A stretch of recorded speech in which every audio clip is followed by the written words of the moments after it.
आज है 30 अगस्त सन 65 की प्रातः क्लास। रिकॉर्ड चला है ओम नमो शिवाय।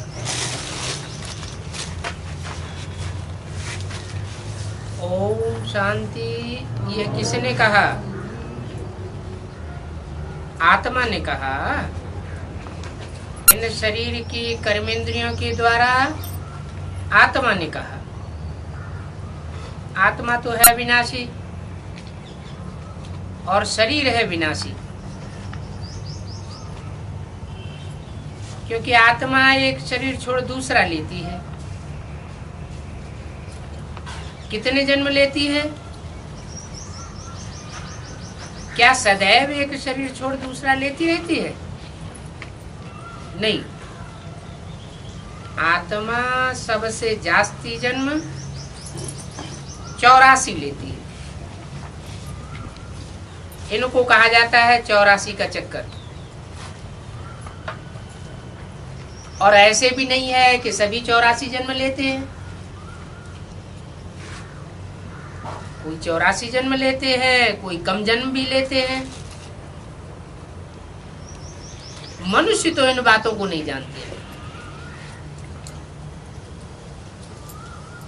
कि आत्मा कितने जन्म लेती है।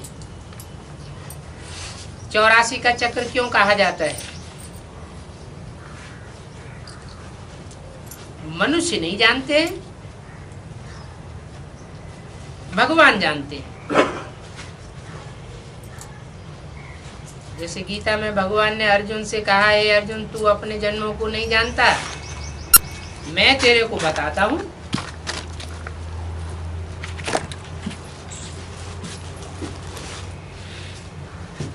गीत में भी सुना है शिवाय नमः। शिव है ऊंचे ऊंचे परम पिता।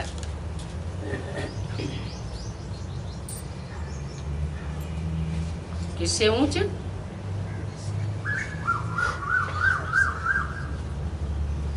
ऊंचे ऊंचे माना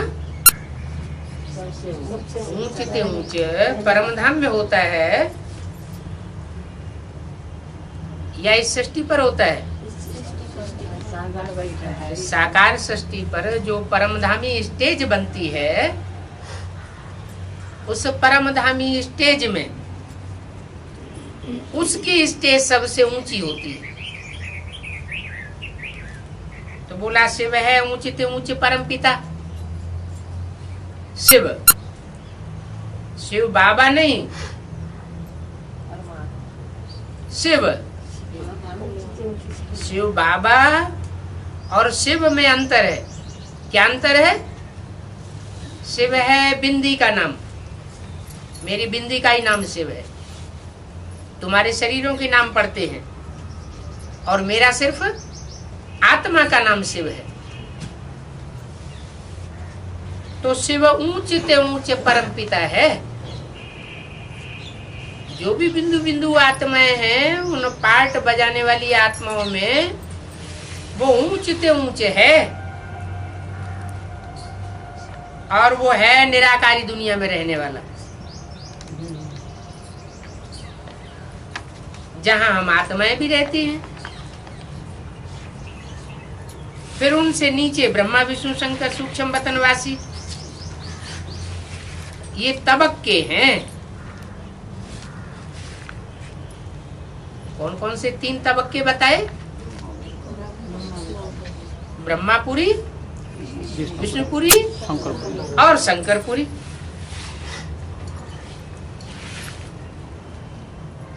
ऊंचते ऊंच परमपिता परमात्मा की महिमा सुनी शिवाय नमः।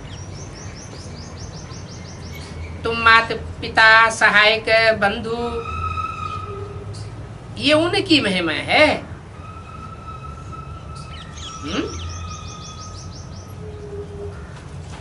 कहते हैं तुम माता हो, पिता हो, सहायक हो, बंधु हो, सब प्रकार के संबंध उसके लिए जोड़ देते हैं।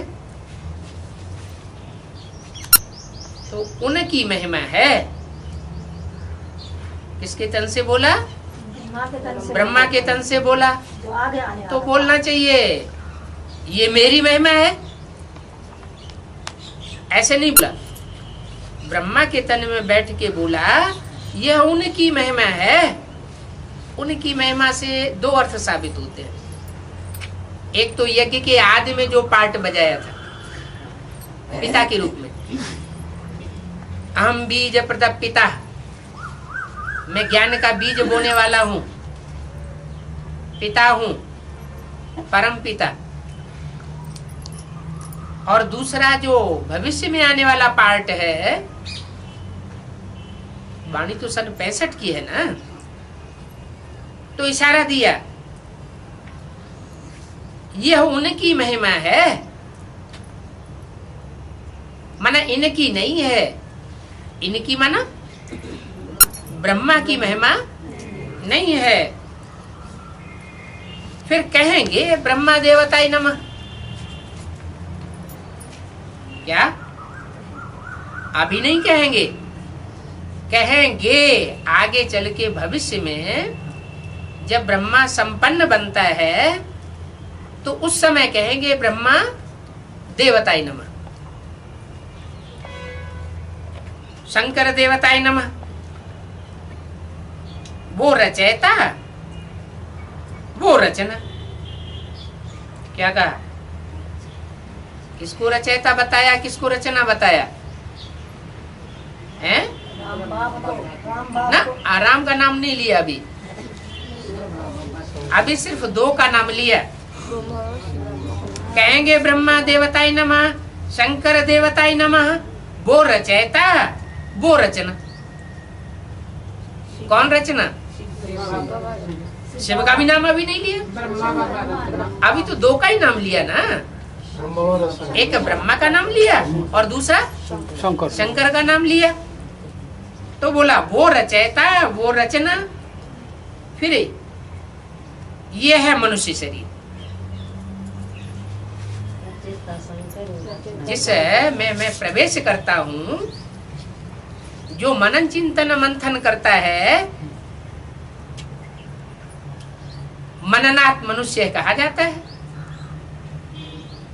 मनन चिंतन मंथन करता है तो मनुष्य, मनु की औलाद माना मनुष्य। और मनन चिंतन मंथन न करे तो जानवर। मन अपना काम करता है तो मनुष्य, जानवर तो सोच विचार नहीं करते। तो ये मनुष्य शरीर है जिसमें मैं प्रवेश करता हूं। इस मनुष्य सृष्टि में ही पतित और पावन बनते हैं। न सूक्ष्म वतन में पतित पावन की बात है, न परम धाम में पतित पावन की बात है। पतित से पावन इस मनुष्य सृष्टि में ही बनते हैं। सतयुग में पावन होते हैं और कलयुग में पतित होते हैं। भारत में आज से 5000 वर्ष पहले देवी देवता थे। क्या कहा? 5000 वर्ष पहले। क्यों? 4999 वर्ष पहले नहीं थे हैं? क्यों? 4999 वर्ष पहले देवी देवताएं नहीं थे? नहीं थे। कोई देवता कहा जाता है 16 कला संपूर्ण को। अगर उनकी कलाएं नीचे उतरती जाती हैं तो वो कन्वर्ट होने वाली आत्माएं हो सकती है दूसरे धर्म में। वो पक्के देवी देवता सनातन धर्म की आत्माएं नहीं है। इसलिए बोला भारत में आज से 5000 वर्ष पहले देवी देवताएं थे, जब लक्ष्मी नारायण का राज्य था। और वो भी थे मनुष्य।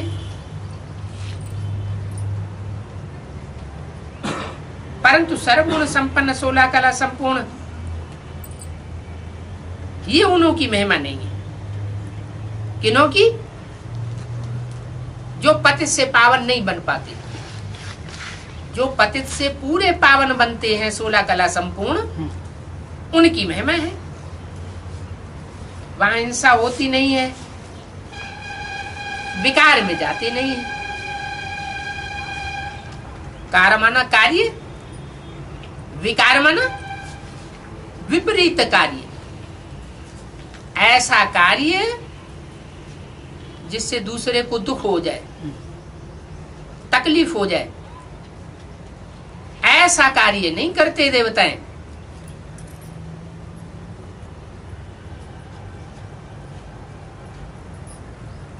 उनको कहा जाता है संपूर्ण निर्विकारी। अधूरे निर्विकारी नहीं, संपूर्ण निर्विकारी। विकारी मनुष्य उन्हों की महिमा गाते हैं।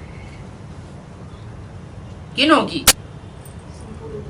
जो निर्विकारी देवताएं बनते हैं उन्हों की विकारी मनुष्य हाँ महिमा गाते हैं। ये कब की बात है? और उसके बीच में नहीं, द्वापर युग में नहीं, कलयुग में नहीं। कलयुग में भी महिमा गाते हैं। किसकी? जो पावन थे उनकी महिमा गाते हैं। और संगम युग में, संगम युग में भी जो जो आत्माएं पावन बनती जाएंगी उनके मुकाबले जो पतित पने में होंगे उनको महिमा गानी पड़े। विकारी मनुष्य उन्हों की महिमा गाते हैं। आप सर्वगुण संपन्न 16 कला संपूर्ण संपूर्ण अहिंसक मर्यादा पुरुषोत्तम हो और हम नीच पापी हैं।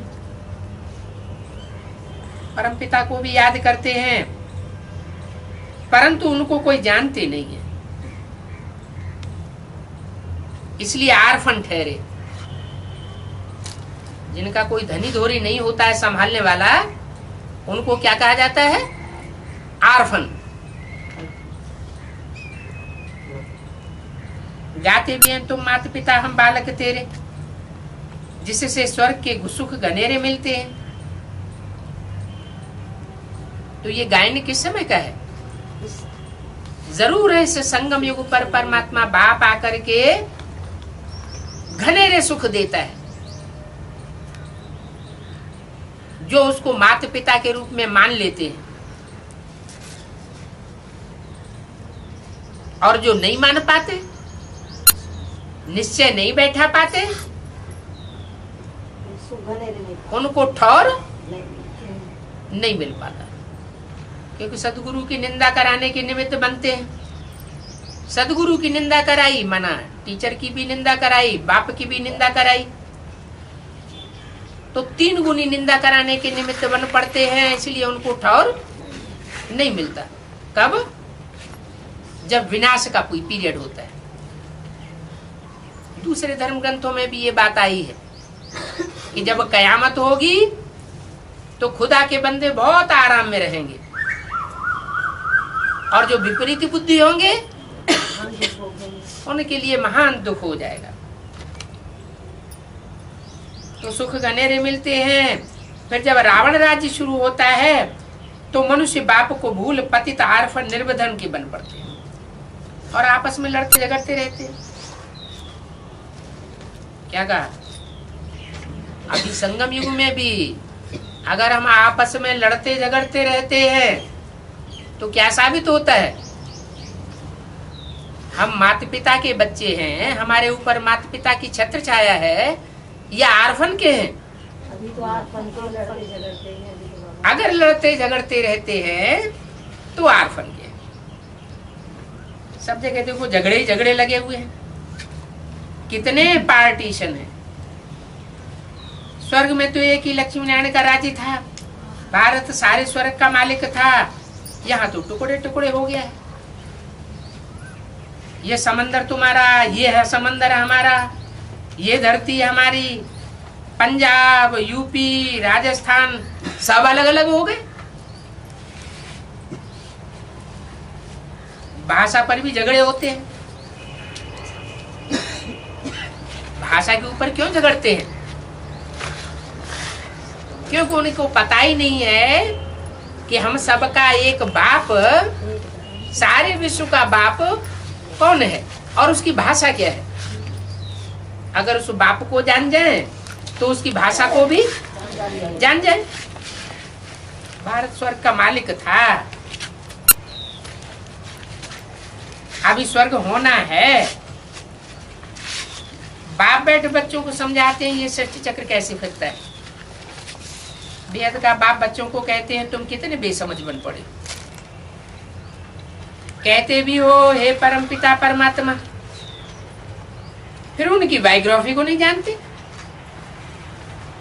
अपने बाप की जीवन कहानी तो जाननी चाहिए ना। बाप पतित पावन सतिगति दाता है, ये तुम नहीं जानते हो, सिर्फ कह देते हो ईश्वर सर्वव्यापी है। फिर सर्वव्यापी से वर्षा कैसे मिलेगा? जरूर बाप वर्षा देने वाला चाहिए ना, लेकिन बाप बच्चों को पैदा करे और बच्चों से पूछो तुम्हारा बाप कहाँ है, तो क्या कोई बच्चा कहेगा सर्वव्यापी है? अरे वेद का बाप तो रचयिता है,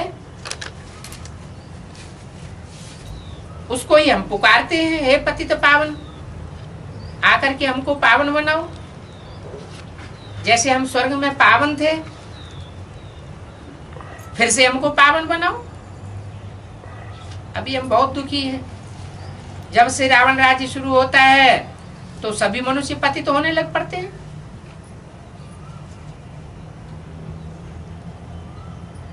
रावण राज्य शुरू हुआ और यथा राजा, राज्य किसका? रावण का। तो यथा राजा तथा प्रजा सब दुखी हो जाते हैं। रावण कहा ही जाता है रुलाने वाले को, दुख देने वाले को। तो दर दर धक्के खाते रहते हैं, समझते हैं ठिक्कर भिक्तर सब में परमात्मा है।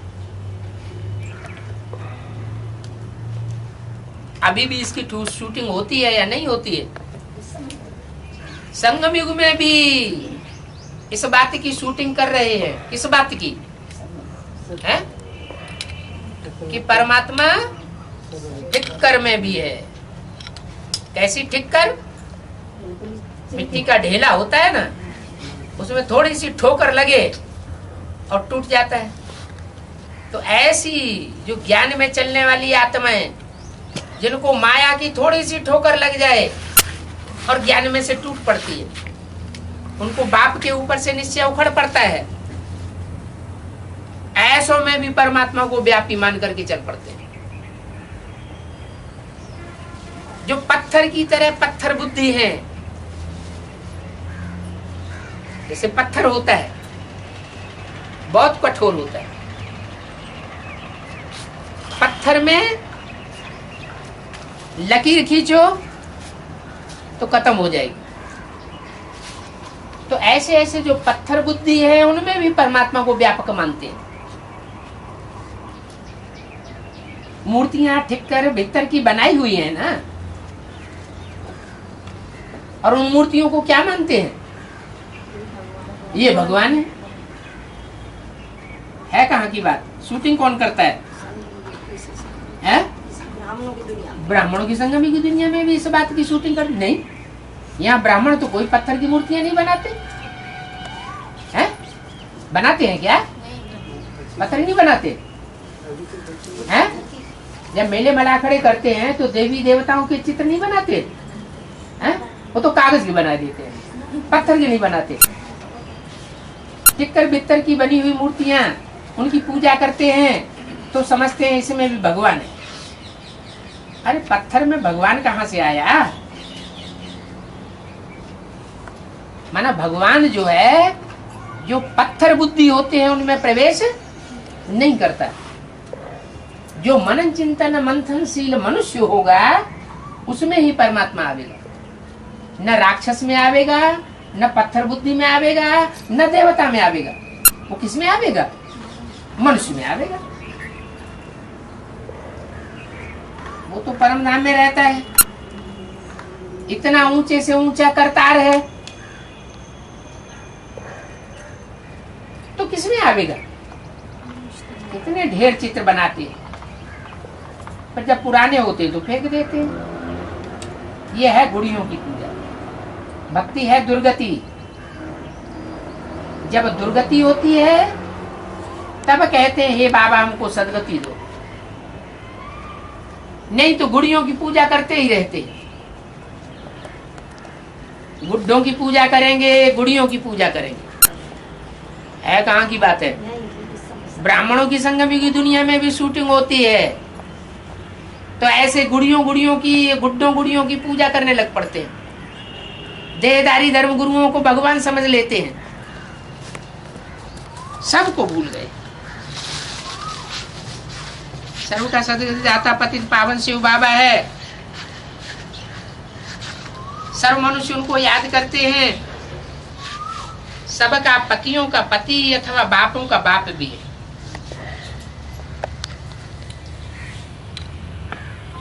बाप कहते हैं बच्चे अभी पावन बनो, अभी तुम्हारी आत्मा पतित बन गई है, खाद पड़ गई है। काय की खाद पड़ गई है?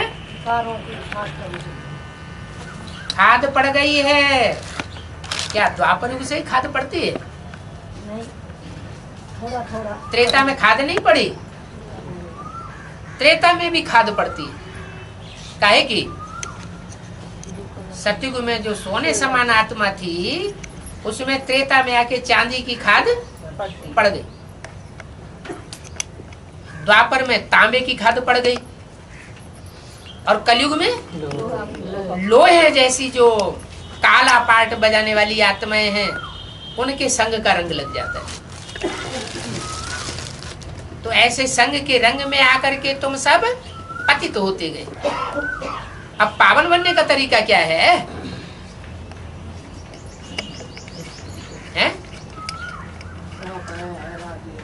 बाप आया हुआ है, हीरो पाटधारी आया हुआ है, तो हीरो को पहचान करके हीरे का संग करेंगे तो फिर ऊंची ते ऊंची बन जाएगी। सच्चा सोने में खाद डालते हैं ना, खाद अथवा अलाय पड़ने से सोने का मूल्य कम हो जाता है। तो ये भी तमो प्रधान दुनिया है। पहले ये दुनिया गोल्डन एज में थी, अब संपूर्ण निर्विकारी थे। फिर सिल्वर की खाद पड़ी, गोल्डन एज के बाद सिल्वर एज आती है, फिर कापर आयरन एज में आ जाते हैं, आत्मा पतित होती ही जाती है। अभी तो बिल्कुल ही आयरन एज बन पड़े। कोई भारत सतो प्रधान था, अब तमो प्रधान हो गया है। जो पहले पहले आए थे, जरूर उनको ही 84 जन्म लेने पड़ेंगे। माना 84 जन्म किन के होते हैं? सतयुग के मध्य में आएंगे, सतयुग के अंत में आएंगे तो उनके 84 जन्म नहीं होंगे। जो एकदम सतयुग के आदि में आवेंगे उनके पूरे 84 जन्म होते हैं।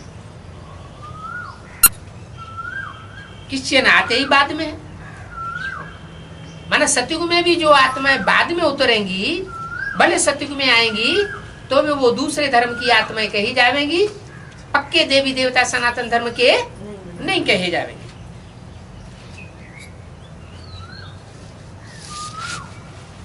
वो क्रिश्चियन तो 84 जन्म ले न सके। कौन से क्रिश्चियन? जो क्राइस्ट के बाद आते हैं, क्राइस्ट के बाद आते हैं, वो तो 84 जन्म लेते ही नहीं, क्योंकि वो तो क्राइस्ट ही 84 जन्म नहीं लेता। लेकिन क्राइस्ट जिनमें प्रवेश करता है वो भी 84 जन्म नहीं लेते, वो 35-40 जन्म पाते होंगे जो क्राइस्ट के बाद आते।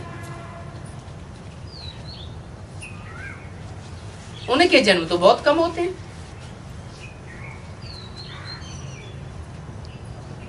सब तो 84 जन्म ले ही नहीं सकते। 84 जन्म लेने वाले की अब आयु पूरी हुई और षष्ठी की भी आयु पूरी हुई। 30, 60, 65 की वाणी का दूसरा पेज। फिर ये षष्ठी नई बनेगी। नया भारत था तो वहां सब सुखी थे। अभी भारत ही कैसा हो गया? भारत ही 5000 साल पुराना हो गया। भारत की आयु कितनी हो गई? 5000 साल पुराना हो गया। नया भारत था तो वहां सब सुखी थे। अभी भारत पुराना तमो प्रधान है तो वो सब भारतवासी दुखी। नई दुनिया में है सुख, पुरानी में है दुख। तो पुराना मकान तोड़ा जाता है क्या? नया मकान बना दे कोई और पुराने मकान को न तोड़े, ऐसे हो सकता है क्या? पुराना मकान तोड़ना और नया मकान बनाना। पुरानी दुनिया में सब दुखी हैं, फिर इन सबको सुखी बनाने वाला तो बाप ही है।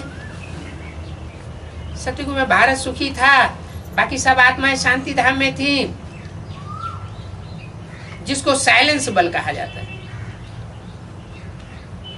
साइलेंस वर्ल्ड, फिर सटल वर्ल्ड, सूक्ष्म वतन। वहां शरीर ही नहीं होते तो आत्मा आवाज कैसे करेगी? कहां? सूक्ष्म वतन में और परम धाम में।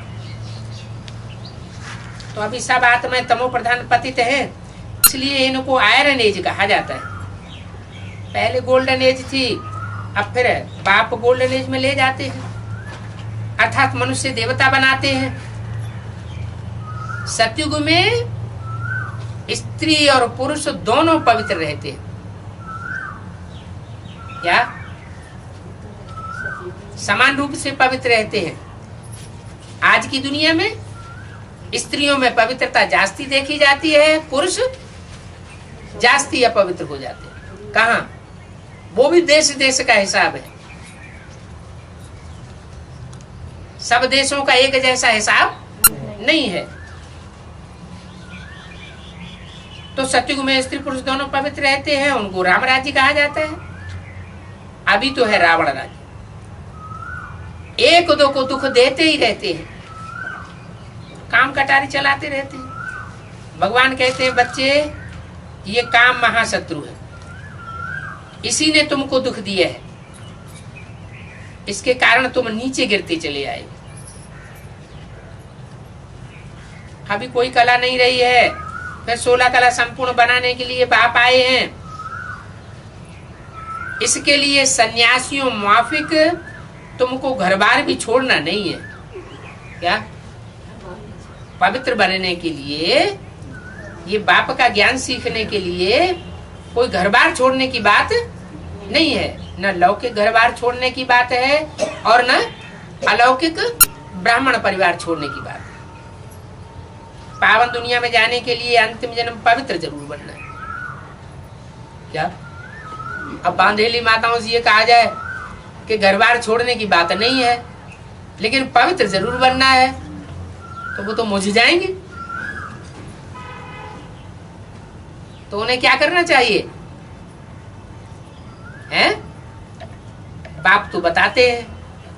क्या बताते हैं? मुझे याद करो। याद करेंगे तो बुद्धि जहां जाएगी, बुद्धि को वैसा ही संग लगेगा। कर्म इंद्रियां तो जड़ हैं, जड़ को संग का रंग लगता है या मन बुद्धि को संग का रंग लगता है? मन बुद्धि को संग का रंग लगता है। तो बाप घर गृहस्थ छोड़ने का डायरेक्शन नहीं देते। पावन दुनिया में जाने के लिए अंतिम जन्म पवित्र जरूर बनना है।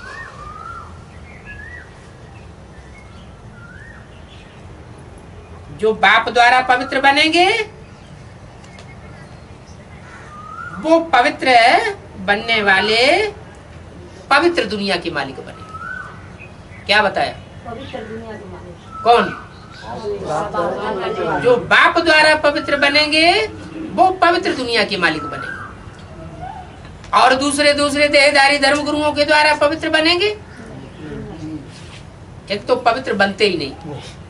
क्या मनुष्य मनुष्य को पवित्र नहीं बना सकता। मनुष्य जो है वो अपने में संपूर्ण कभी हो नहीं सकता। एक परमपिता परमात्मा ही है जिसके अंडर में रहने वाले, कंट्रोल में रहने वाले, जिनको कहते हैं सरेंडर। कागज के सरेंडर नहीं, क्या कागज पे लिख दिया वो नहीं, मन बुद्धि से सरेंडर। तन से भी सरेंडर है, मन से भी सरेंडर है, धन से भी सरेंडर है, लेकिन मन उनका, बुद्धि जो है बुद्धि से पहले सरेंडर हो।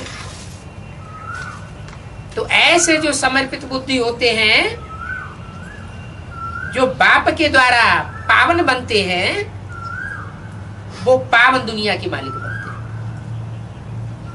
क्या ऐसे सरेंडर बुद्धि कितने निकलते हैं अंत में? बाप द्वारा जो पतित से पावन बनते हैं, वो सरेंडर बुद्धि ऐसे कितने निकलते हैं? बहुत थोड़े। कितने? जो पवित्र दुनिया के मालिक बनेंगे।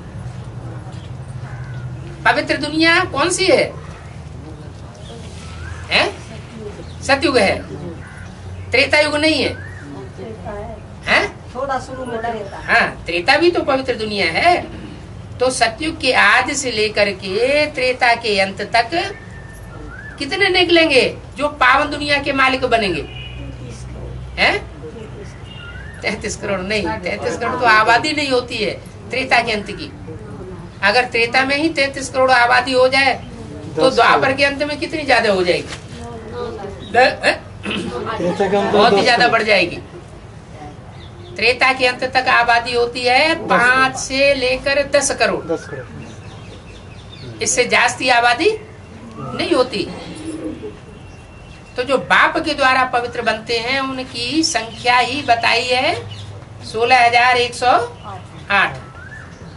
राज परिवार, रॉयल फैमिली, जो मन बुद्धि से अंत तक पूरे सरेंडर हो जाते हैं, वो पवित्र दुनिया के मालिक बनते हैं। अब वो चाहे त्रेता युग के अंत की पवित्र दुनिया हो और चाहे सतयुग की आदि की पवित्र दुनिया हो।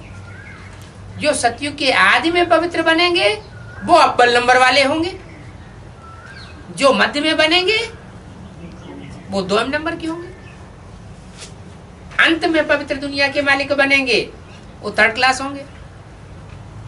यहाँ तुम बच्चे आए हो बाप के पास,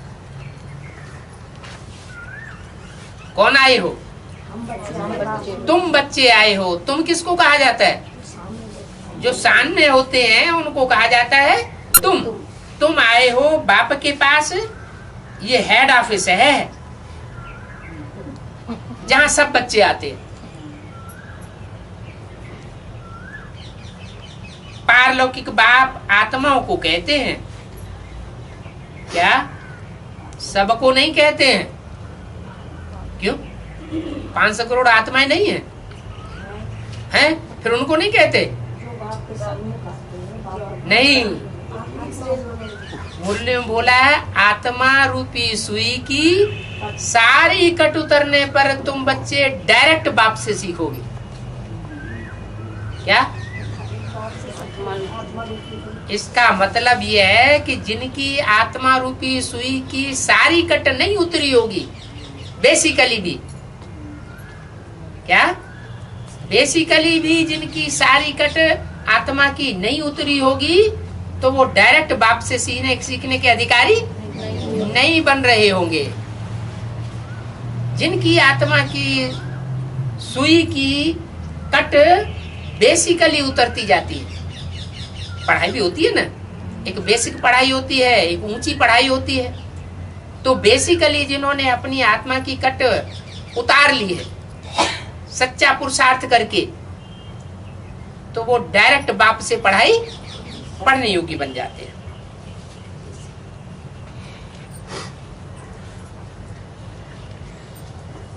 तो आत्माएं कहती हैं, हे बाबा हम आपका फरमान जरूर मानेंगे। कौन सी आत्माएं?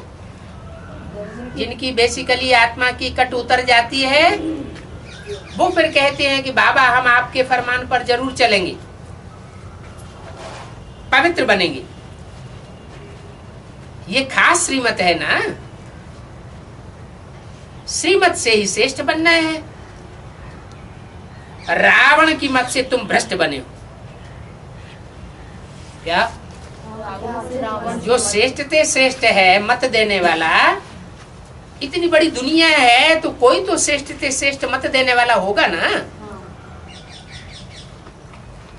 5000 वर्ष की ड्यूरेशन वाली ये लंबी दुनिया है, इसमें कभी तो ऊंचते ऊंचे वो हीरो पाटधारी प्रत्यक्ष होता होगा। तो जब प्रत्यक्ष होता है और उसको जो पहचानते हैं, उसकी मत पर चलते हैं, तो वो जरूर पवित्र बनेंगे। रावण की मत से तुम भ्रष्ट बने हो, तो इस शरीर द्वारा आत्मा कहती है, हे शिव बाबा हम आपके बने हैं। बाप कहते हैं मैं आया हुआ हूं सर्व की सदगति करने, पाप आत्मा से पुण्य आत्मा बनाने। इसलिए पवित्र जरूर बनना है। पहले जब पवित्र बने बीके बने, क्या कहा? पहले जब पवित्र बने बीके बने, तब ही शिव बाबा से स्वर्ग के सुख का वर्षा पावेंगे। 2 कैटेगरी हो गई। क्या कहा? पहले जब पवित्र बन करके बीके बने, माने बेसिक पढ़ाई में बेसिकली पवित्रता को धारण करें, वो है बेसिक पवित्रता।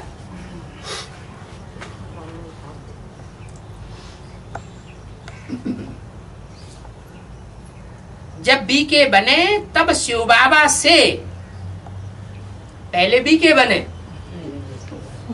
ब्रह्मा कुमार कुमारी बने, तब पहले क्या? पहले बीके बने, तब तो पहले की बात बेसिक की हो गई, और बाद की बात जो बाप से डायरेक्ट सीखते हैं वो एडवांस हुए, एडवांस जाने वाले हुए। तो पहले बीके बने तब ही शिव बाबा से स्वर्ग के सुख का वर्षा पावे। अगर ब्रह्मा कुमारी ही नहीं बने, ब्रह्मा के मुख की निकली हुई बातों को ही नहीं मानते हैं, माने मुरली की ही बातों को अगर कोई काट देते हैं, तो वो ब्रह्मा कुमार तो हुए नहीं। और जब ब्रह्मा कुमारी नहीं हुए तो वो बाप से डायरेक्ट पढ़ाई पढ़ने के अधिकारी नहीं होते। और जब बाप से पढ़ाई पढ़ने के अधिकारी नहीं है, तो शिव बाबा से स्वर्ग के सुख का वर्षा भी नहीं पा सकते। कब पावेंगे? जब डायरेक्ट शिव बाबा से स्वर्ग के सुख का वर्षा पाने का पुरुषार्थ करें। तुम फिर से आए हो बाप से वर्षा लेने। क्या कहा? फिर से आए हो। फिर से आए हो माने क्या? कल 5000 वर्ष पहले भी आए थे और अब भी आए हैं। हर 5000 वर्ष पहले आए थे और फिर आते रहते हैं, उसको फिर से कहा जाता है। फिर से माना दोबारा है, माने इसी दुनिया में, इसी कलयुग की दुनिया में, कलयुग के अंत में तुम पहले भी आए थे और अभी फिर से आए हो। भले पूर्व जन्म में आए हो, आए थे, अभी फिर से बाप के पास आए हो। किस लिए आए हो? बाप से वर्षा ले। तुम जो देवी देवता धर्म वाले थे, तुमने ही 84 जन्म लिए। क्या कहा? यज्ञ के आदि में भी आए कौन होंगे? जो 84 जन्म लेने वाले होंगे, वो यज्ञ के आदि में भी आने की उन्होंने शूटिंग की होगी। किसके पास आए होंगे? बाप के पास। अब मान लो यहाँ कोई बैठा हो 70 साल का बुड्ढा, है ना, और वो तो संशय में पड़ जाएगा, ये क्या बोलती है कि हम डायरेक्ट बाप से लेने वाले नहीं है क्या? नहीं, ऐसी बात नहीं है। भले यज्ञ के आदि में कोई आत्मा ज्ञान में न हो तो भी जो मनुष्य सृष्टि का पिता है वो तो इस सृष्टि पर था ना। अंतिम 84 जन्म में वो मनुष्य सृष्टि का पिता तो होगा ना, उसके साथ रहे होंगे, माना राम वाली आत्मा के साथ रहे होंगे, वो संग का रंग लिया होगा। तो वो संस्कार ऐसे होने की वजह से वो फिर भी भले डायरेक्ट आते हैं, ब्रह्मा कुमार बन करके नहीं आते हैं, डायरेक्ट विज्ञान में आ जाते हैं, तो भी कहेंगे वो डायरेक्ट बाप से वर्षा लेने के अधिकारी बन रहे। तो तुमने 84 जन्म लिए हैं, अभी वो देवी देवता धर्म नहीं है। देवताएं जो पतित बने हैं वो ही फिर आकर के पावन बनेंगे, जो आए ही बाद में हैं वो तो स्वर्ग में जा न सके क्या?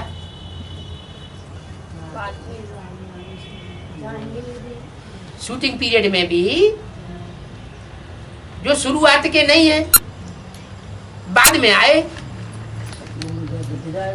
तो वो स्वर्ग के मालिक नहीं बन सकते, स्वर्ग में नहीं जा सकते। जब देवता धर्म वालों के 84 जन्म पूरे हुए हैं, उनको कोई फिर से देवता बनना है। बाप कहते हैं मैं ही आए ब्रह्मा द्वारा देवी देवता बनाता हूं। क्या कहा? बाप कहते हैं, तो क्या झूठ कहते हैं? अगर झूठ कहते हैं तो वो बाप ही नहीं है, वो परम पिता नहीं हो सकता। क्यों? क्योंकि गॉड इज ए ट्रुथ कहा जाता है। इस दुनिया में एक सच्चा कौन है? एक बाप ही सच्चा है, जिसको सत्यनारायण के रूप में आना होता है। बाकी किसी की कथा गाई हुई नहीं है, सत्य लक्ष्मी की भी कथा गाई हुई नहीं है। एक सच्चा और बाकी सब झूठे, स्वार्थ के लिए झूठ भी बोल देते हैं। अपने स्वार्थ के लिए ज्ञान को, बाबा की मुरली के ज्ञान को तोड़ मरोड़ करके क्या कर देते हैं? झूठा बोल देते हैं। तो बाप कहते हैं मैं ही आए करके ब्रह्मा द्वारा देवी देवता बनाता हूं। इसका मतलब क्लियर हो गया कि 69 में देवी देवता कोई बना नहीं, माना ब्रह्मा के द्वारा वो कार्य पूरा नहीं हुआ। इधर बाबा कह रहे हैं कि मैं ही आए करके देवी देवता बनाता हूं। तो ये मैं कहने वाली कौन सी आत्मा? सुप्रीम सोल है ना। और किसके द्वारा बनाता हूं? ब्रह्मा के द्वारा। ब्रह्मा तो शरीर छोड़ दिया, भले शरीर छोड़ दिया। एक तो बाबा कहते हैं मैं जिस तन में भी प्रवेश करूंगा उसका नाम ब्रह्मा रखना पड़ेगा। दूसरी बात यह है कि ब्रह्मा भले शरीर छोड़ देता है लेकिन परम धाम तो वापस नहीं जाता। वो ब्रह्मा की सोल जरूर कोई न कोई बच्चों में प्रवेश करके पार्ट बजाती है। तो जिस बच्ची में वो 100% प्रवेश करके पार्ट बजाता है वो भी तो ब्रह्मा हुआ। क्या बोला मुरलियों में? स्वर्ग के गेट किसके द्वारा खुलवाऊंगा? माताओं के द्वारा खुलवाऊंगा। ये तो नहीं कहा कि पुरुषों के द्वारा खुलवाऊंगा है? तो सन 68 में जब ब्रह्मा बाबा ने शरीर छोड़ा, न तो कोई मनुष्य से देवता बना, न कोई स्वर्ग का गेट खोला। अब बाबा यहाँ झूठ थोड़े बोलते होंगे। बाबा ने तो जो कुछ भी बोला है वो पत्थर की लकीर बोली है। तो जरूर शिव बाबा ब्रह्मा का तन छूटता है तो कोई दूसरे तन में प्रवेश करके अपना कार्य शुरू कर देता है। तो जिस तन में भी प्रवेश करता है उसके द्वारा वो बाप का पार्ट बजाता है, तो जरूर माँ भी चाहिए। तो जरूर जो बोला है ये ब्रह्मा वास्तव में तुम्हारी जगदम्बा है। क्या? ये ब्रह्मा ही तुम्हारी जगदम्बा है। माने जगदम्बा का पार्ट बजाने वाली सोल कौन है असली में? वो ब्रह्मा की सोल जिसने सहन शक्ति का पार्ट बजाया। इतने ब्राह्मणों की इतनी बड़ी संस्था तैयार कर दी। वही ब्रह्मा की सोल कोई बच्ची में, ब्राह्मण बच्ची में प्रवेश करके स्वर्ग के गेट खोलने के निमित्त बनती है। और जब वो निमित्त बनती है तब वो ब्रह्मा सो विष्णु कहा जाता है। पवित्र बनने बगैर तुम स्वर्ग के मालिक नहीं बन सकते हो। इन बातों को समझेंगे वो ही आकर के समझेंगे जो बी के बनेंगे। क्या? अगर ब्रह्मा कुमार नहीं बने हैं, कहते हम मुरली पुरली कुछ नहीं मानते। क्या? हम नहीं मानते ये ब्रह्मा के वाक्य भगवान के वाक्य है।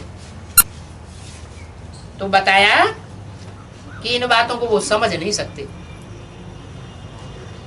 पहली शर्त है ब्रह्मा की बातों को मानना। कहते भी है ब्रह्मम वाक्यम जनार्दनम।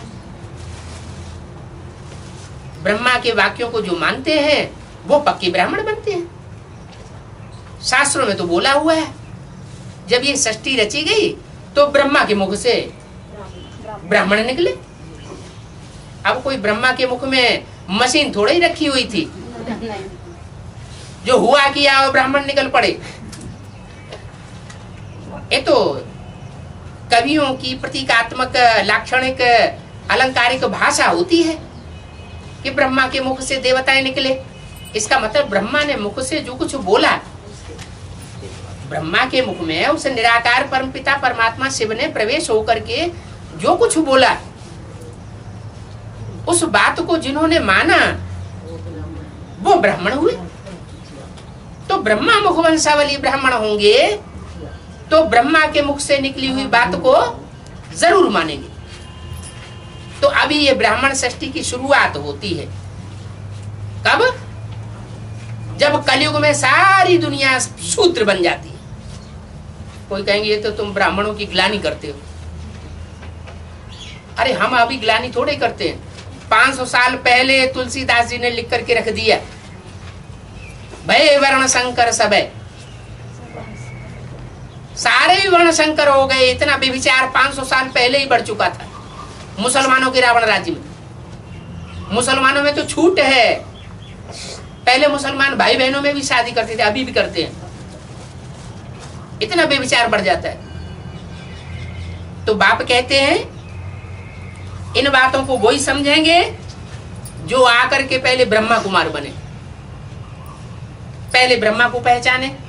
बच्चा पैदा होता है तो पहले किसको पहचानता है? माँ को पहचानता है। वो तो हद की माँ होती है।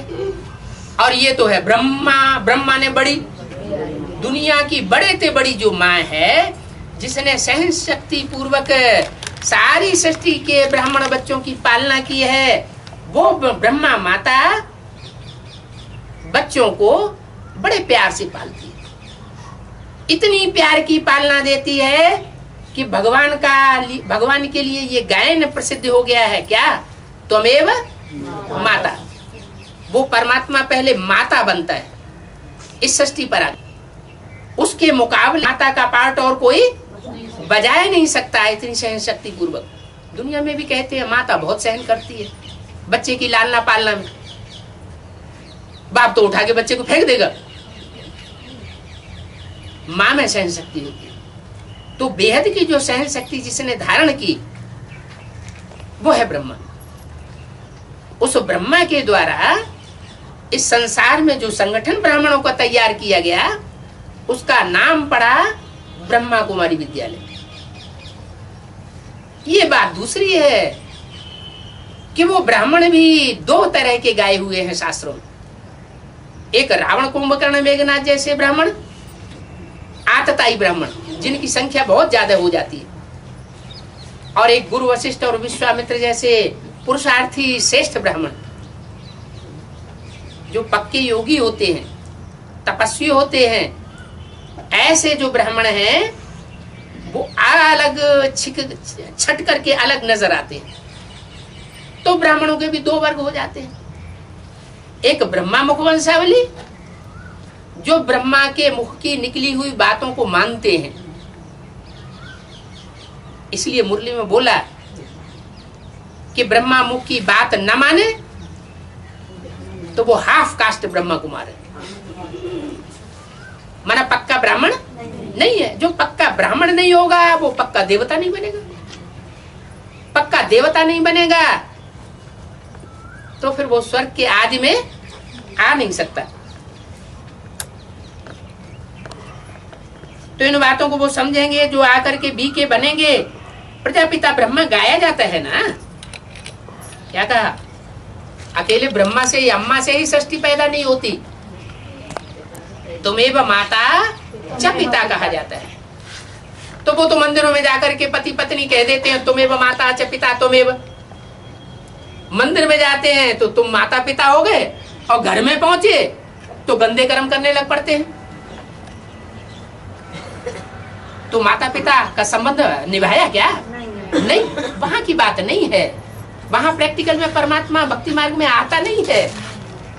अभी ये समय चल रहा है कलयुग के अंत में, जबकि इस सृष्टि का अंत काल आ चुका है। दुनिया जो है बारूद के ढेर पर बैठी हुई है, एटॉमिक एनर्जी तैयार हो चुकी है। पुरानी दुनिया का विनाश सामने खड़ा हुआ है। जैसे अर्जुन से कहा था, हे अर्जुन, मुंह खोल के दिखा दिया, ये सारी दुनिया मेरी दाढ़ों के बीच में चबाई जाने वाली है। ये एटम बम ऊपर भी तैर रहे हैं और नीचे जमीन के अंदर भी सुरंगों में रखे हुए हैं। परमात्मा का स्थापना का कार्य पूरा होगा,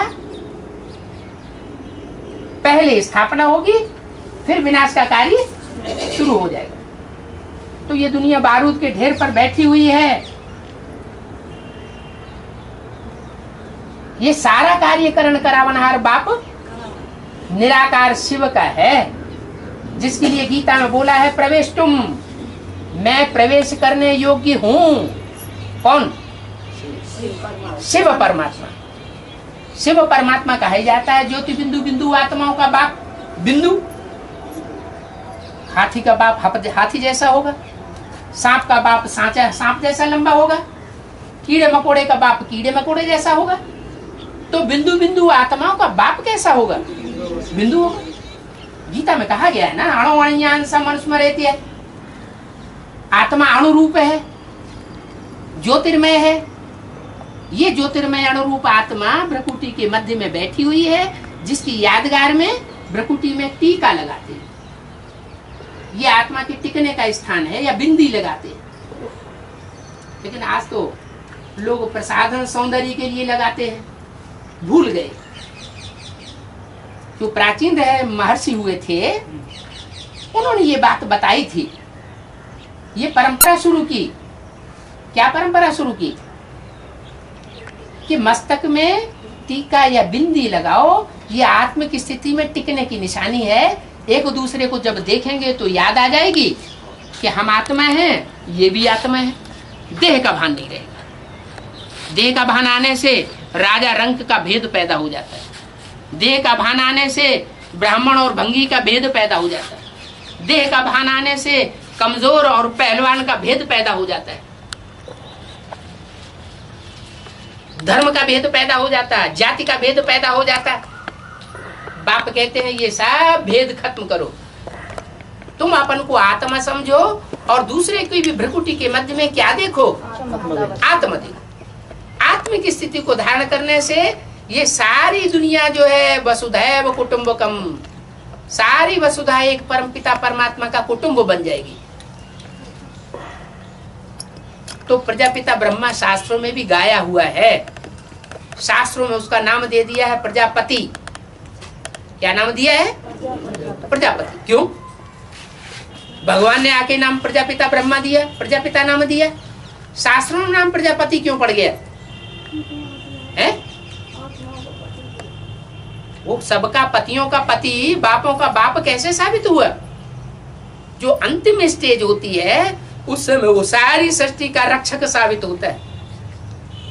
पति शब्द बनता है ये पाति, अर्थात जो सारी दुनिया की रक्षा करता है। दुनिया तो रहेगी, ये सृष्टि कभी नष्ट नहीं होती, पूरी गायब नहीं होती, सिर्फ पुराने से नई होती है। जब नई होती है तो सृष्टि में जनसंख्या बहुत थोड़ी रह जाती है। श्रेष्ठ ते श्रेष्ठ आत्माएं सृष्टि पर रहती है और भ्रष्ट आत्माएं सब विनाशाय च दुष्कृताम, जो दुष्कर्म करने वाली आत्माएं है वो सब वापस जाना पड़ता है उनको सोल वर्ल्ड में। तो बोला प्रजापिता ब्रह्मा गाया जाता है शास्त्रों में मनुष्य सृष्टि के बड़े जगत पिता और जगदम्बा। नाम ही क्या रखा? शास्त्रों में जो भी नाम है वो काम के आधार पर नाम है। जैसे दुर्योधन, दुशासन, जिसने दुष्ट युद्ध किया, नियम पूर्वक नहीं किया, वो दुर्योधन। दुशासन, जिसने दुष्ट शासन किया। दुशासन ने क्या किया था? स्त्री को नंगन कर दिया सभा के बीच में। ये दुष्ट शासन हुआ ना, जो नहीं होना चाहिए वो हुआ।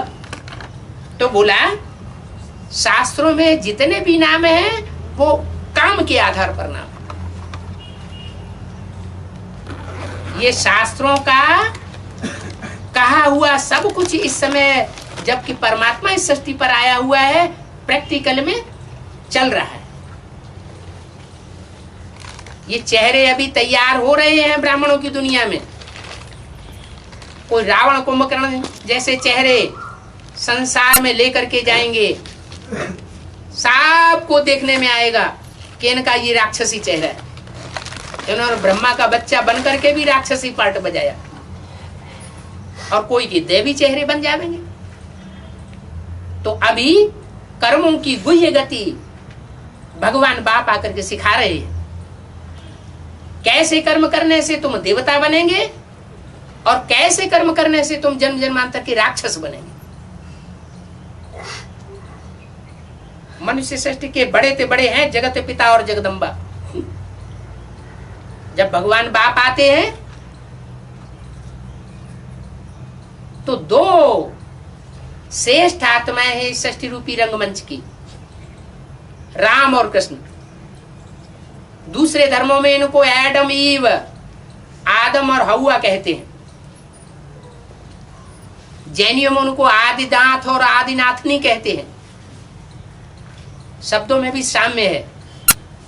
आदिनाथ, आदिनाथनी, आदम और ईव। तो जो सृष्टि के आदि पुरुष हैं उनका हिंदू शास्त्रों में नाम है जगत पिता और जगदम्बा। सब कोई जानते हैं हिंदू भारतवर्ष में कि जगत पिता किसको कहा जाता है? किसको कहा जाता है?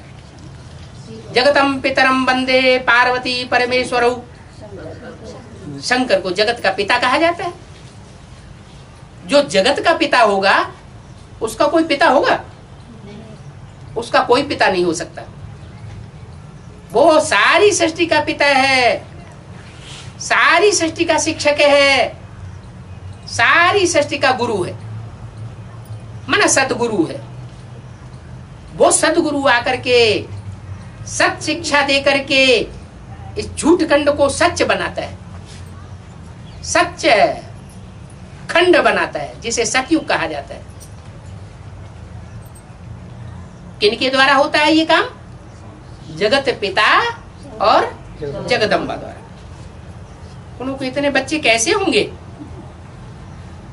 कोई पेट की कोख की औलाद होंगे क्या? नहीं, कोख की औलाद की बात नहीं है। ये ब्रह्मा मुखवंशावली ब्राह्मण बच्चों की बात है। परमात्मा शिव निराकार ने आकर के जिस साकार शरीर में प्रवेश करके जो ज्ञान उच्चारण किया, जिसको वेद भाषा कहा जाता है। वेद माना जानकारी, माना सच्चाई को ही जानकारी कहा जाता है। तो परमात्मा बाप आकर के जो सच्ची बात सुनाता है वो ही ब्रह्मा के मुख से निकली हुई वेदवाणी है। उस वेदवाणी के आधार पर जो चलते हैं वो पक्के ब्राह्मण बनते हैं, वो परमात्मा बाप के सच्चे बच्चे बनते हैं। ये है ब्रह्मा मुखवंशावली संतान।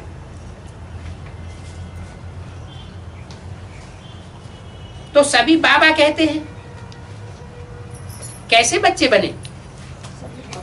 शिव बाबा ने ब्रह्मा द्वारा तुमको एडॉप्ट किया है। जैसे दुनिया में होता है, कोई माँ बाप होते हैं, उनको बच्चे नहीं होते हैं, तो क्या करते हैं?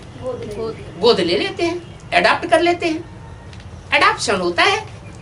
तो ऐसे ही परमात्मा बाप भी इस सृष्टि पर आकर के हम बच्चों को अपना बच्चा बनाता है कि तुम मेरे बच्चे हो, मेरे सच्चे बच्चे हो। सत्य बाप के बच्चे भी कैसे होने चाहिए? सच्चे बच्चे होने चाहिए। ओम शांति।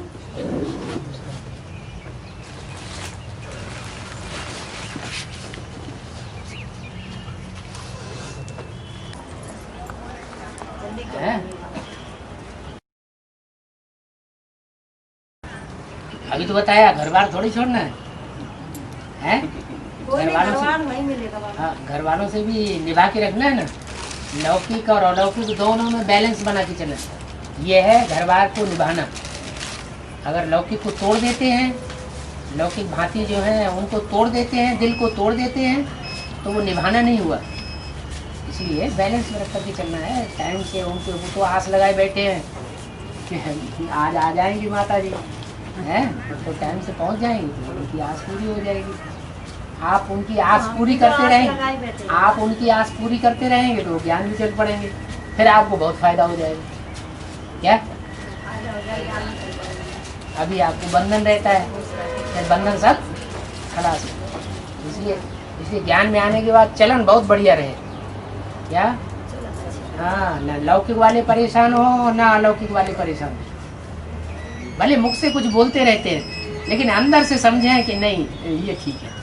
हाँ, अंदर से समझें। द्रौपदी ने नहीं सोचा था, द्रौपदी ने सोचा तो नहीं था, लेकिन ये कलयुग के अंत में आकर के ये सब द्रौपदियाँ जो होती हैं उनके चीरहरण होते हैं। पुरुष जो होता है ना, वो पुरुष होता है आतताई, क्योंकि ताकत ज्यादा होती है।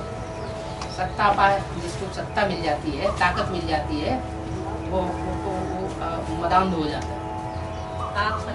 कन्या माताओं में उनकी ताकत शरीर की नहीं होती है, धन की भी ताकत नहीं, तन की भी ताकत नहीं, तो समाज में मान्यता की भी ताकत नहीं। जब धरणी की हालत खराब हो जाती है, धरणी कोई जमीन, जड़ जमीन को नहीं कहा जाता है। हाँ, ये चैतन्य कन्या माताएं जो भारत की है, उनके ऊपर, अरे वो तो आपने साक्षात्कार किया, हम तो इसके में गए ही नहीं थे। अरे बाबा आप ही थे। वो आपको बता रहे हैं ना, आपको साक्षात्कार हुआ, वास्तव में बाबा नहीं साकार में गए थे। बाबा गए थे साकार। आप साक्षात्कार हो जाता है तो आप तो कहेंगे ना गए। बाबा हम अगर गए होते तो आपको क्यों दिखाई पड़े, इनको दूसरों को नहीं दिखाई पड़े? बच्चे हैं ना, आगे तो मिला ही आप इनका दिल तोड़ रहे हैं। ये क्या बात है? माताओं में भी जो कोई बुद्धि में सालिम है, उन्होंने पहले नहीं समझा, और एकदम बूढ़ी हुआ है जो एक बार एडवांस में आ जाता है, उसका पूरा का पूरा परिवार ज्ञान में जरूर चलेगा। बाबा ये वरदान मिला हुआ है। बच्चे तो बोल रहे तुम पान के लो, इसलिए आप अपना पुरुषार्थ करिए। कुछ भी बोलो, कुछ बोलते हैं, थोड़ा एक कान से बोलो, दूसरे कान से निकालो। आपने भी उनको कुछ बोला होगा ना बाबा, हम तो ऐसे सोचा। उस जन्म में आप ही तो दाढ़ी मूछ वाले बने होंगे ना कभी? बने थे बाबा। एक जन्म स्त्री का, एक जन्म पुरुष का मिलता ही है, मिलता है कि नहीं है? स्त्री जब अंत समय होता है, कल्याण के लिए झूठ झूठ में कहा जाता है। गाय है, गाय जा रही है इस तरफ, हाँ, और वो किसी ने पूछा, कसाई ने, गाय किधर गई, और वो बता दे कि इधर ही गई, वो इधर चली गई, तो गाय का कल्याण हुआ। तो गाय का जो कल्याण हुआ उसको झूठ नहीं कहा जाएगा। किसी के कल्याण की भावना से, जो भाव जो है वो मुख्य होता है। हमारा भाव क्या है? झूठ बोलने के पीछे में भी हमारा भाव क्या है? अगर हमारा कल्याण होगा तो कल इनका भी कल्याण हो जाए। हैं? हमने थोड़ा बात को समझा हुआ है, इन्होंने तो पूरा बात को समझा ही हुआ नहीं है, इसलिए ये तो हमें परमिशन देंगे नहीं। तो युक्ति निकाल कर काम कर लिया। सब मानने, सुनो तो बात को समझो ना। बाबा किसी को कुछ देता नहीं, किसी से कुछ लेता नहीं, सिर्फ सच्ची बात आके सुनाता है, शक्ति नहीं देता। आप जितनी याद में रहेंगे, क्या जितना आत्मिक स्थिति में रहेंगे, बिंदु को याद करेंगे तो आपकी आत्मा सूक्ष्म बनेगी। आपका जो मन बुद्धि है ना वो सूक्ष्म बनेगी। तो सूक्ष्म में ताकत ज्यादा होती है। मन बुद्धि जितनी सूक्ष्म होगी उसमें ज्यादा ताकत होगी, ज्यादा बिल पावर आएगी। इसलिए बाबा नहीं देता, बाबा जिसे बताता है मुझे याद करो, क्या अपनी आत्मा को याद करो और अपने को आत्मा समझ लो, परमात्मा बाप को याद करो, उसमें आपको ऑटोमेटिक शक्ति मिलेगी। अब आप भीख मांगते रहे, लो सर्व शक्तिवान बाप आया हुआ है, विश्व का रचयिता आया हुआ है और आप भीख मांग रहे हैं। अब नहीं मांगना कभी, या अमृत बिना खूब जल्दी से जल्दी उठ के खूब अच्छी तरह बढ़िया प्रसाद दुआ मांगे लो, दे दो आप भक्ति मार्ग में मांगते हैं।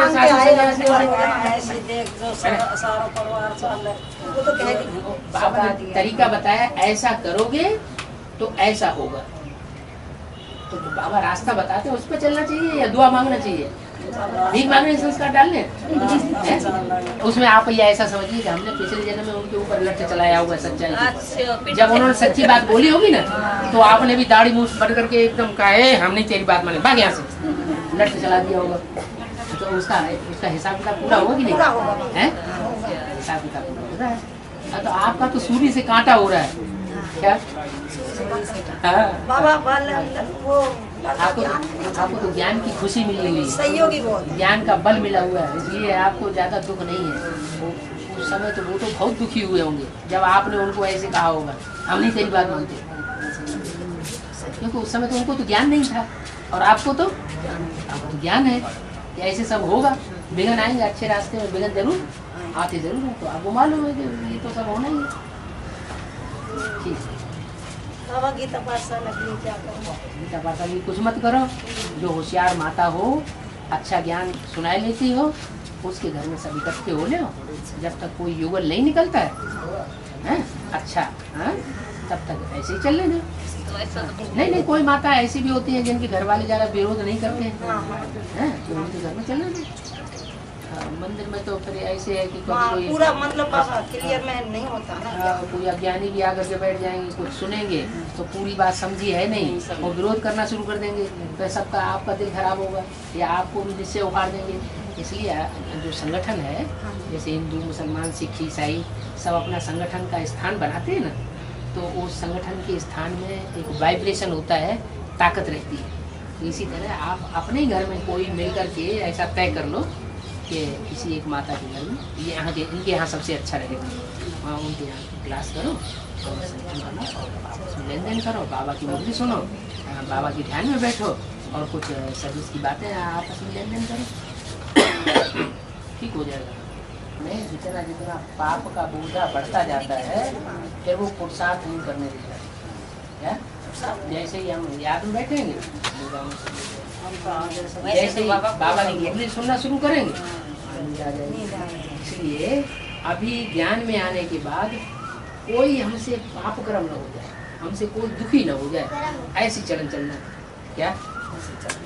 हमसे दुख हाँ दुख लेना भी नहीं है, दुख लेना किसी ने कुछ कह दिया और हमने इतना सहन शक्ति है नहीं कि एक कान से सुना और दूसरे कान से निकाले है, तो क्या वो दुख को हमने अंदर धारण कर लिया, 2-4 दिन रोते रहे, खाना वाना छोड़ दिया, तो दुख ले लिया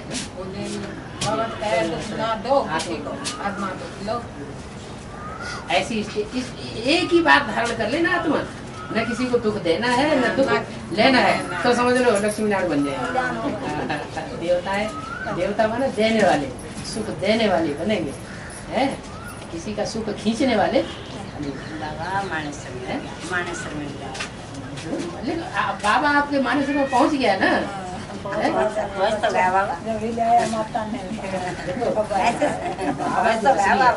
बाबा असली है ना, वो ऊपर वाला है, सही है। हाँ ठीक है बाबा, बिंदु है बाबा, वो हर जगह पहुंच करके काम कराता है। देखो हम तो जो साकार शरीरधारी है ना, वो मुझसे पैदा होने वाले, उनमें ताकत नहीं है कोई सेवा करने की।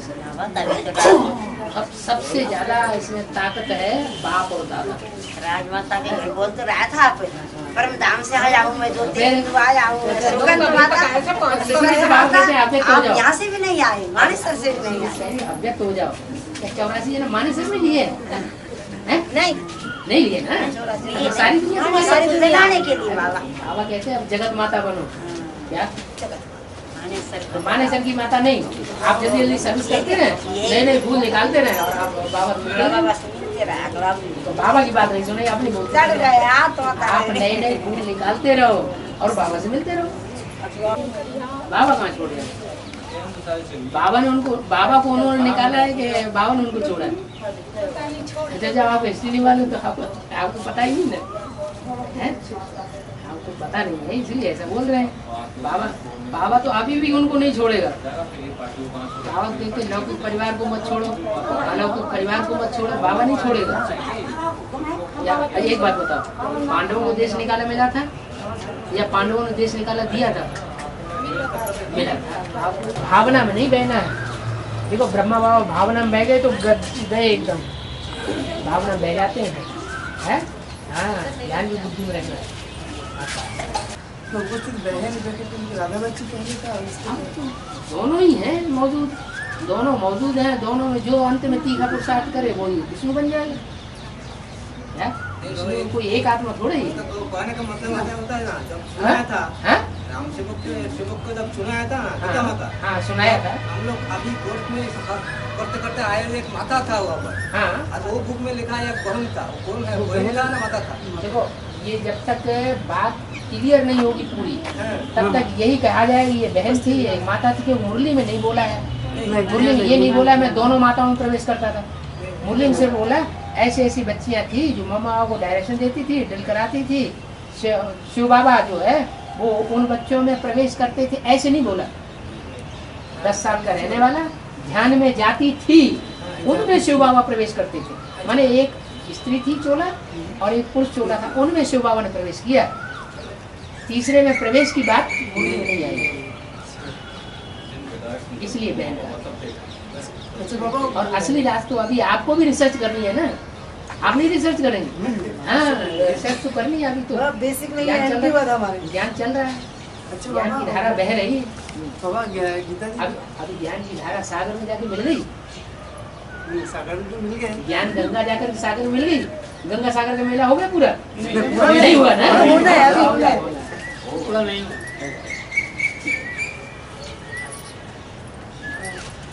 और गीता जी और शिवक नाम था वहाँ पे, हाँ। एक ही साथ में क्या शिव भगवान प्रवेश किया था? एक ही साथ इसमें वो शिवक नाम गीता माता। देखो बच्चे की पैदाइश होती है तो ये क्या कहेंगे कि माँ ने पैदाइश की कि बाप ने पैदाइश की? मान अरे? पैदा होने की जो पहली प्रक्रिया होती है बीजारोपण की, वो बाप की होती है कि अम्मा की? दोनों की होती है। तो फिर ये तो माँ को अलग कर दो बाप को अलग कर दो ऐसे थोड़ी चलेगा। दोनों ही सच्ची प्रक्रिया का है। लेकिन शिव बाबा तो एक ही है, एक ही टाइम पे दोनों शरीर में ऐसे प्रवेश कैसे हो? है एक में तो प्रवेश करता है आंशिक रूप में और दूसरे में प्रवेश करता है ज्ञान सुनाने के लिए परिपूर्ण रूप में। तो ज्ञान का बीज डालता है या भक्ति के बीज डालता है? शिव बाबा आंशिक शिव बाबा ज्ञान का बीज डालने आया है कि भक्ति का बीज डालने आया है? ज्ञान का। तो जिसमें ज्ञान का बीज डालता है उसने संपूर्ण प्रवेश किया, और जिसमें आंशिक सुनाने हमने सुनाई कोई बात, वो बात दूसरे को आप सुनाने में कोई शिव बाबा में प्रवेश करने की दरकार है? हाँ इतना जरूर हो सकता है कि ब्रह्मा बाबा में इतनी हिम्मत नहीं थी जो अपने बहनोई से पूरी बात सामने जाकर के इस तरह सुनाए। क्या उनको डर लगा कि ऐसे नहीं कहेंगे तो क्या क्या क्या बातें बोल रहे हैं झूठ झूठी, उनको डर लगा। तो वो जिससे नजदीकी थे उसको उन्होंने बताया सारी बात, तो माता ने उनको बात उनके सामने रख दी। तो हिम्मत किसने की? माता ने की या ब्रह्मा ने की? हिम्मत तो माता ने किया। माता ने की, तो जिसने हिम्मत की उसको मदद मिल गई। बाबा और खाते हैं हमारे शरीर में जो बैक्टीरिया वायरस है ना, उसका भी क्या सोल होता है? सोल नहीं होती उनको। जो भी चलते फिरते जीव जंतु हैं, जड़ जिन्हें कहा जाता है, वो तो चलते फिरते नहीं। और जो जंगम होते हैं चैतन्य होते हैं वो तो उनमें आत्मा होती है ना। ऐसे नहीं पेड़ पौधों में भी आत्मा है, तो लेकिन जड़त्वमयी आत्मा, जितनी जड़त्वमयी आत्मा होगी वो परम धाम में नीचे नीचे की ओर रहेगी विनाश होने के बाद। और जितनी ज्यादा चैतन्यता उसमें होगी, बुद्धि की तीक्ष्णता होगी, वो उतना ऊपर चली जाएगी। क्या ऊंची स्टेज में रहेगी।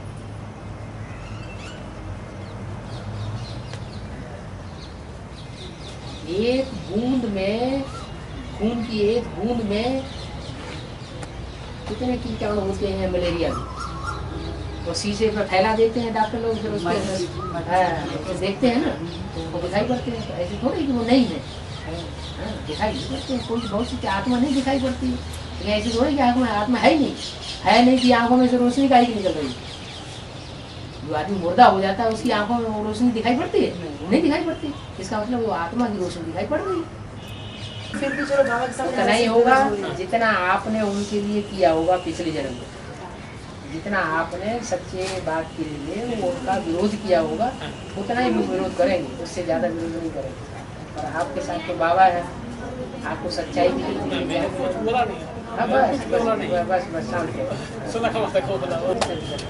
8 घंटे अपने पेट का पोषण भी करना है, किसी के अधीन थोड़ी रहना है। यही अधीन रहेंगे तो महाराजा के लिए है। नहीं तो खूब झमेला है। रविंद्र जी भाई ज्ञान सुने ज्ञान नहीं है। आगे बाबा का संग आगे चल के आ जाएंगे। बाबा संग मिल के घर में नहीं ढुकते थे।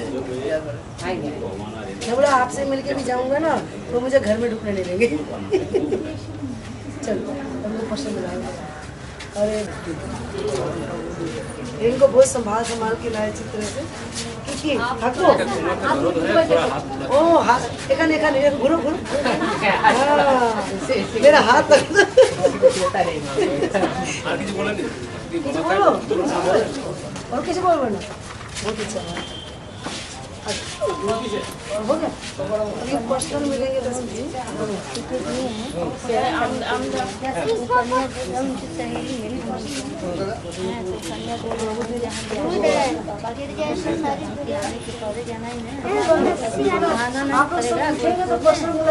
सारे ना बैठे तो पर्सनल बात कैसे होगा? सारे उठ के आप वहाँ जाइए सबको बुलाएंगे।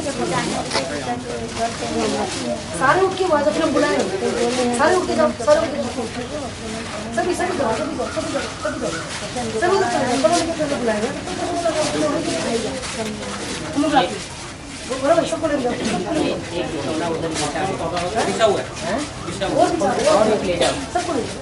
और एक ले जाओ।